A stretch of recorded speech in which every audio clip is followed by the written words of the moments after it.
bienvenue bien le bonjour à la théorie des grands fans. Aujourd'hui, on parle de Batman. Batman, c'est sans doute un des super-héros les plus connus de tous les temps. Ta mère connaît Batman, ta grand-mère connaît Batman, et il y a de très fortes chances que ton arrière-grand-mère ait déjà entendu parler de Batman. Donc, quand quelque chose d'aussi populaire et avec autant de temps d'existence passe dans cette émission, vous savez ce que ça veut dire.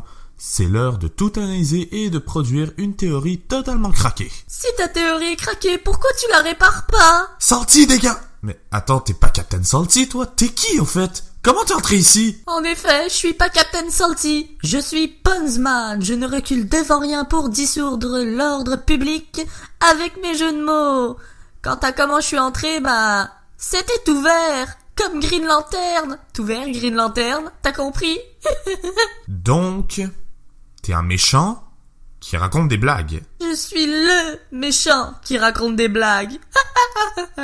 Quoi? Mais c'est stupide, les méchants racontent pas de blagues. Y a aucun méchant qui va être acclamé par sa capacité à devenir drôle et... Oh!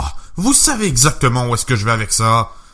Bon, en tout cas, ça veut dire que tu vas juste te pointer pour faire des jeux de mots une fois de temps en temps. Oui. Et autrement, tu me dérangeras pas? Pas de menaces, de mauvais coups ou d'engueulades parce que j'ai dit que le film était mieux que le comics ou parce que j'ai dit que les dragons de la Terre du Milieu sont moins classe que ceux de Skyrim? Waouh, j'ai rien compris à ce que t'as dit. En fait, j'ai rejoint la team de Captain Salty juste parce que, j'ai mal lu l'annonce et je me suis dit, il y a comics dans le titre du groupe. Je vais pouvoir raconter des blagues. Bon, dégage, hein, tu veux que je dise quoi? Mais non, je veux pas que tu dises quoi. Je viens de le dire. En tout cas, vous avez compris le concept. Aujourd'hui, c'est Batman qui prend cher, blablabla. Je crois que Batman est mentalement atteint d'un trouble du stress post-traumatique que vous connaissez peut-être d'après son acronyme anglophone, le PTSD.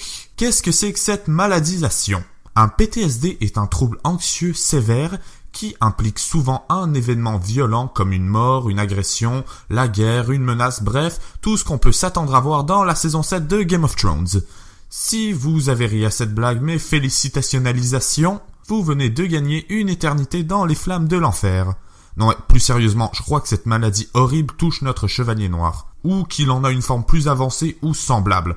Mais n'étant pas médecin, j'irai pas plus loin dans les maladies imaginaires de peur d'être trop vague. Comme l'océan? Ouais, c'est peut-être vrai qu'au fond ça va devenir lourd tes jeux de mots, mais bon.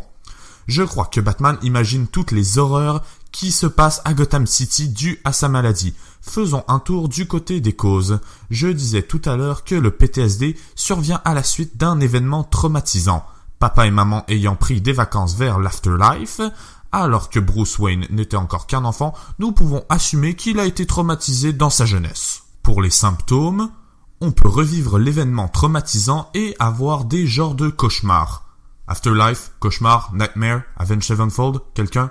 Bon, ok, je la ferme.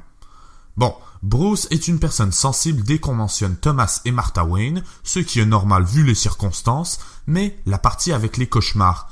Quels sont ces cauchemars? Tout simplement, ce qu'on voit au cours de ces aventures, les méchants et les gentils de l'univers d'ici sont, selon ma théorie, créés par l'imagination de Batman, car il est malade.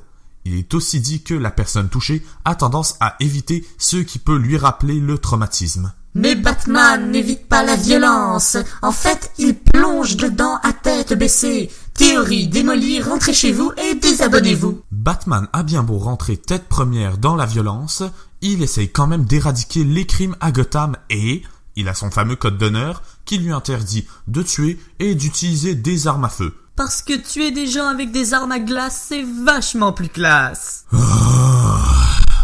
Déjà qu'un c'était dur à gérer, mais là il y en a deux, je sais plus quoi faire. En tout cas, je disais donc, il n'utilise pas d'armes à feu si l'on suit sa version la plus courante, ses parents sont morts d'une balle chacun. Il évite donc les armes. Batman évite d'utiliser ce qui a tué ses parents. Les symptômes impliquent aussi un état de paranoïa. Bruce garde des dossiers sur tout ce qui peut présenter une menace potentielle et sur comment le gérer. On peut notamment penser au film Justice League Doom, où on découvre que Batman tenait un dossier sur comment éradiquer chacun des membres de la Ligue des Justiciers s'il venait à devenir dangereux.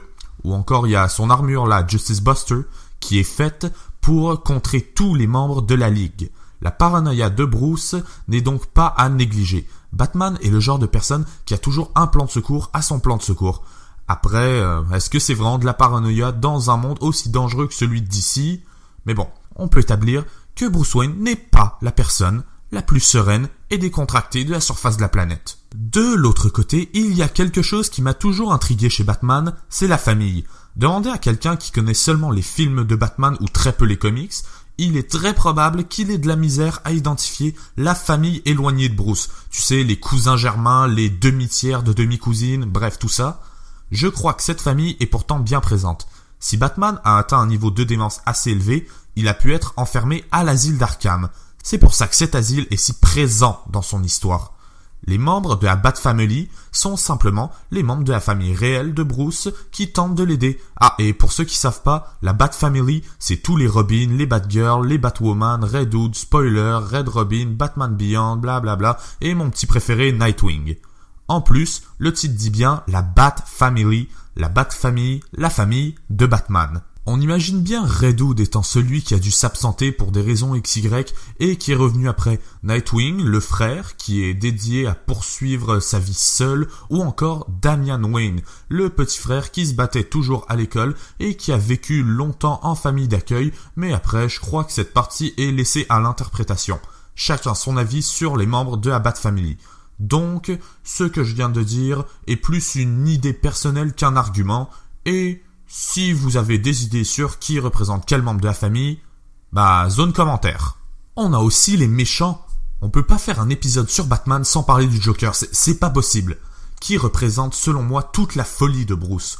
On a aussi Ra's al Ghul, professeur de Bruce, jusqu'à ce qu'il décide de faire carrière solo. Ra's al Ghul représente ici l'aide que l'on tente d'apporter à Monsieur Wayne et le concept de Batman lui-même, donc le personnage de Batman, représente la maladie du PTSD qui se bat contre Ra's al Ghul. On peut aussi noter la présence du docteur Hugo Strange dans les ennemis de Batman. Donc la chauve-souris, la maladie, se bat contre un psy. Il y a des signes plutôt évidents, hein ? L'ennemi de Batman qui représente la maladie qui affecte Bruce selon ma théorie, affronte un psychiatre. Le psy contre la maladie. Si j'énumère tous les méchants et ce qu'ils représentent dans cette vidéo, ça va durer 45 heures. On va donc passer, mais si vous avez des idées sur quel méchant représente quoi, encore une fois, l'espace commentaire est ouvert. Comme Green Lantern et j'ai déjà fait cette blague. Ouais, mais c'est quand même intéressant que tu parles de lui parce que je pense à quelque chose. La Ligue des Justiciers, chacun de ses membres peut représenter quelque chose pour Batman. On commence avec Green Lantern. Son anneau est alimenté par la volonté du porteur, comme la volonté dont Bruce doit faire preuve pour sortir un jour d'Arkham. Wonder Woman, un symbole de la violence dans l'esprit de Bruce, mais quand même avec une petite lueur de paix. Elle a quand même été formée au combat et à la guerre toute sa vie, mais élevée sur une île qui s'appelle l'île du paradis. Shazam, ou Captain Marvel, comme vous voulez, en fait c'est un enfant qui a des pouvoirs du niveau de ceux de Superman. Il est une allégorie à la force dont a dû faire preuve Bruce quand il était jeune pour affronter la mort de ses parents, qui est arrivée d'un seul coup. Et après, il y a Flash qui représente la vitesse à laquelle les événements se sont enchaînés dans la vie de Bruce. Ok. Pour la dernière, elle est moyenne, et pour Cyborg et Aquaman, j'avais pas trop d'idées, genre, les deux sont moitié humains, mais Aquaman est moitié Atlante et Cyborg est fait de méta extraterrestre, so, peur de l'inconnu.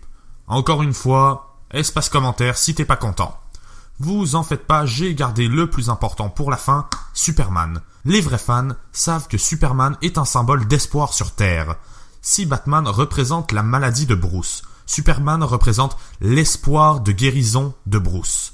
Malheureusement, la guérison est presque impossible. Si vous vous rappelez bien, j'ai dit que Joker représentait la folie de Bruce. Et dans Killing Joke, le Joker dira clairement à Bruce « I'm too far gone ». Bonjour Too Far Gone, comment ça va? Le Joker nous fait donc ici comprendre avec ce petit bout de phrase que Bruce Wayne est trop intense pour être guéri, il est trop malade. Le lien avec Superman? C'est simple, Batman a battu Superman. Batman, la maladie qui bat Superman, l'espoir de guérison. L'espoir de guérison est trop faible pour la puissance de la maladie. En plus de tout leur duel, un des plus célèbres se trouve dans The Dark Knight Returns. Dans ce même comics, Batman reprend du service et le Joker redevient fou après des années à Arkham, il me semble. Ensuite, Batman bat Superman. Donc, la folie et la maladie du PTSD, représentée par Batman et le Joker, remontent. Et Batman bat une fois pour toutes Superman, clarifiant que l'espoir de guérison est bien insuffisant contre la puissance de la dégénérescence mentale de Bruce. Ah ouais, et aussi on voit pas Robin, Nightwing, etc., ce qui pourrait être un symbole de la famille ayant accepté le fait que Bruce passera sa vie à Arkham, et c'est pour ça que la maladie et la folie reprennent du poil de la bête. Waouh, je sais pas si vous avez suivi, moi-même j'ai eu du mal à me croire, alors que la théorie de moi, c'est une approche plus intéressante de l'histoire du Chevalier Noir, même si de l'avoir confirmé un jour me surprendrait énormément et me briserait sûrement le cœur. Donc, petit résumé. Batman est fou. En fait, Batman n'existe même pas. C'est Bruce Wayne qui est fou et Batman représente la maladie. Les membres de la Ligue des Justiciers et les méchants ont une symbolique, tout comme les membres de la Bat Family, et tout ce qui se passe à Gotham, c'est simplement des hallucinations dues au traumatisme de jeunesse de Bruce Wayne.